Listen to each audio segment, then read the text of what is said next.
अस्सलाम वालेकुम my YouTube family, कैसे हैं आप सब? उम्मीद है सब ठीक होंगे, आपकी दुआओं से मैं भी ठीक हूँ। तो आज आज का व्लॉग शुरू करते हैं। तो अगर आप लोग मेरे चैनल पर नए हैं तो प्लीज़ मेरे चैनल को सब्सक्राइब करें और मेरी वीडियो को ज़्यादा से ज़्यादा आप लोगों ने शेयर करना है और मेरी वीडियो को आपने लाइक भी करना है। चलें जी, व्लॉग स्टार्ट करते हैं। क्योंकि काफ़ी दिन बाद मैंने जो अपना व्लॉग स्टार्ट किया था तो उसकी वजह ये भी थी कि तबीयत तो ठीक नहीं थी, इस वजह से। तो आज मैं आपको बताऊंगी कि नज़र बद के जो असरात होते हैं वो कितने बुरे होते हैं और जो मेरे जो पहले बेटे की डेथ हुई थी वो किस तरह हुई थी, ये सारी स्टोरी मैं आप लोगों के साथ शेयर करूँगी। आप लोगों ने मेरे साथ रहना है। चलें जी, शुरू करते हैं अपना व्लॉग। हाँ जी, तो चलते हैं 10 साल पीछे। तो मेरी शादी को ना जो है ना अभी 2 साल हुए थे जब अल्लाह ताला ने हमें ना गुड न्यूज़ जो है ना वो दी ना। तो ऐसा हुआ कि मैंने जो है ना वो सबको बताना शुरू कर दिया ना। ऐसे सब कहते हैं कुछ नहीं, उस टाइम तो मुझे इन बातों की समझ नहीं थी क्योंकि ज़रा नई नई शादी हुई थी। उस टाइम खुद भी हमें लोगों की समझ नहीं थी कि किसी से क्या बात छुपानी है तो क्या करना है तो क्या नहीं करना। ऐसे सब के सबको बता दिया।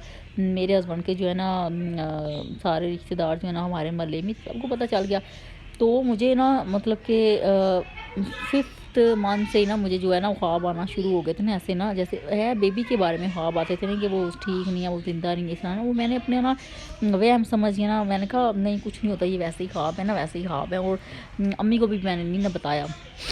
तो ऐसा हुआ है कि फिर हाँ, हम लोग जब डॉक्टर ने हमें जो है ना वो 27 सितंबर जो है ना वो डेट दी थी।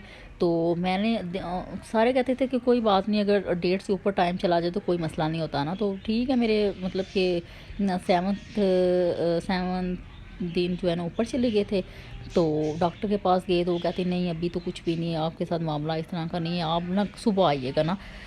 तो अभी सारा कुछ है था, मुझे ऐसे मतलब कि सब कुछ था, लेकिन डॉक्टर कह रही थी आप सुबह आइएगा। ये तो अब सारा आधे से ज़्यादा जो कसूर है वो डॉक्टर का भी था, बल्कि सारा कसूर ही जो है वो डॉक्टर का भी था। हॉस्पिटल ये नहीं कि हम लोग कोई आम से हॉस्पिटल पे गए थे, इतना हाई क्वालिटी जो है ना हॉस्पिटल था कि अच्छी डॉक्टर थी ना। तो उस टाइम मुझे नहीं पता कि क्या सूरत हाल पेश आई है तो क्या नहीं पेश आई। तो कोई नहीं। तो फिर थोड़ी देर के बाद अम्मी वगैरह आई हैं तो फिर हम लोग हॉस्पिटल गए हैं। तो हॉस्पिटल क्या किए हैं कि मतलब कि नॉर्मल था, बेबी जो है ना वो ऐसे थोड़ी देर ज़िंदा रहा है। ऑक्सीजन उनके हॉस्पिटल में ऑक्सीजन भी नहीं थी, तो ऐसे ना उसकी डेथ हो गई ना। वो नीला था ना जब वो पैदा हुआ, तो मुझे समझ नहीं आ रही कि वो नीला क्यों था, ऐसे कुछ भी नहीं। तो बस ये थी।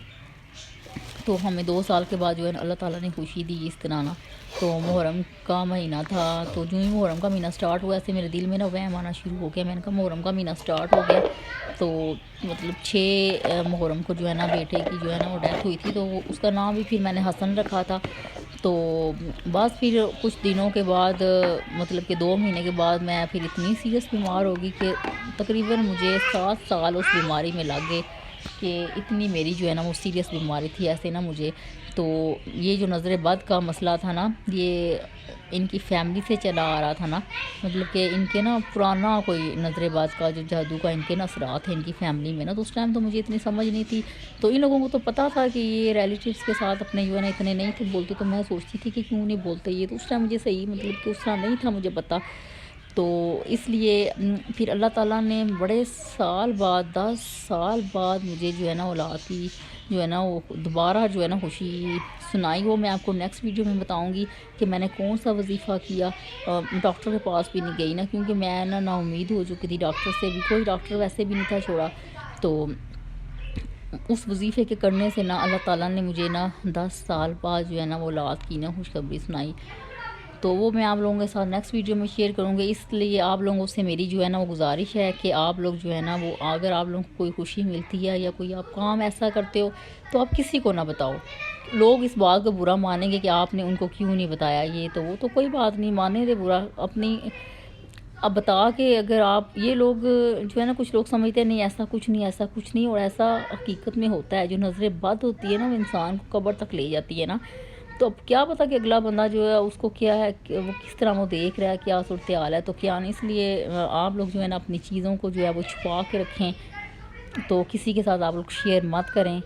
तो क्योंकि मेरे साथ जो ज़िंदगी में हो चुका है तजर्बात हैं जो मेरे, वो मैं आप लोगों के साथ शेयर करूँगी। व्लॉग बनाने का मकसद ये भी होता है कि वो तजर्बात जो हम लोगों ने अपनी ज़िंदगी से हासिल किए हैं वो आप लोगों के साथ शेयर करें। और ऐसे वजीफ़े जिनको पढ़ के हम थोड़ी सी ज़िंदगी में महफूज हुए, हमारी ज़िंदगी थोड़ी सी ठीक हुई, वो मैं आप लोगों के साथ शेयर करूँगी। तो आप लोगों ने जो है ना वो इन वज़ाइफ पे अमल करना है, क्योंकि ये ऐसे वजीफ़े नहीं हैं, दुरूद पाक का वजीफ़ा है जो कि दुनिया का सबसे अफजल तरीन जो है वजीफ़ा, इसके आगे कोई वजीफ़ा जो है वो टिक नहीं सकता ना।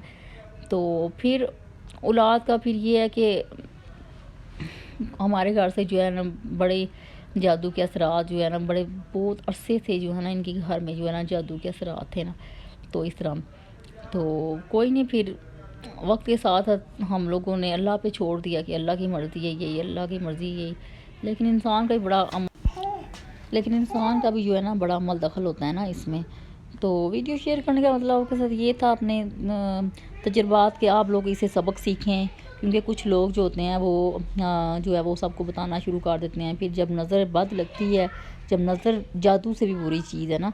तो उम्मीद है कि आप लोगों को मेरी वीडियो अच्छी लगी होगी। तो नेक्स्ट वीडियो में आप लोगों को बताऊंगी कि अल्लाह ने 9 साल बाद कैसे मुझे औलाद की नेमत से नवाजा और कौन से वज़ाइफ जो मैंने किए जिनकी वजह से जो है ना अल्लाह ताला ने मुझे औलाद दी। तो अभी जिन बहनों के घर औलाद नहीं, अल्लाह ताला उनको नेक औलाद अता फ़रमाए और किसी को भी इस चीज़ से अल्लाह ताला महरूम ना रखे। क्योंकि 10 साल जो मैंने औलाद के बगैर गुजारे ना ससुराल में, वो मैं कहती हूँ वो मतलब कि बहुत तकलीफ़ थे अमल जो एक होता है ना, एक वो अमल था। तो अब अल्फाज में वो मैं चीज़ बयान नहीं कर सकती, क्योंकि जो बंदा सह सकता है ना, सहता है ना, वो आप लोग अल्फाज में नहीं बयान कर सकते कि इस हद तक मामला चले गए थे कि अगर किसी के घर कोई औलाद होती थी ना, कोई मतलब बेबी होता था, वो हमें उठाने ही नहीं थे देते कि इनके घर औलाद नहीं है तो ये ऐसे तो वैसे। आप लोग सोच नहीं सकते कि मैंने ज़िंदगी की 10 साल किस तरह सफ़र जो है ना किया है। तो इसलिए आप लोगों से रिक्वेस्ट है कि अगर आप लोगों को औलाद की कोई खुशी मिलती है या किसी किस्म की कोई खुशी मिलती है तो आप लोग किसी के साथ शेयर ना करें। तो अपना बहुत सा ख्याल रखिएगा। Take care.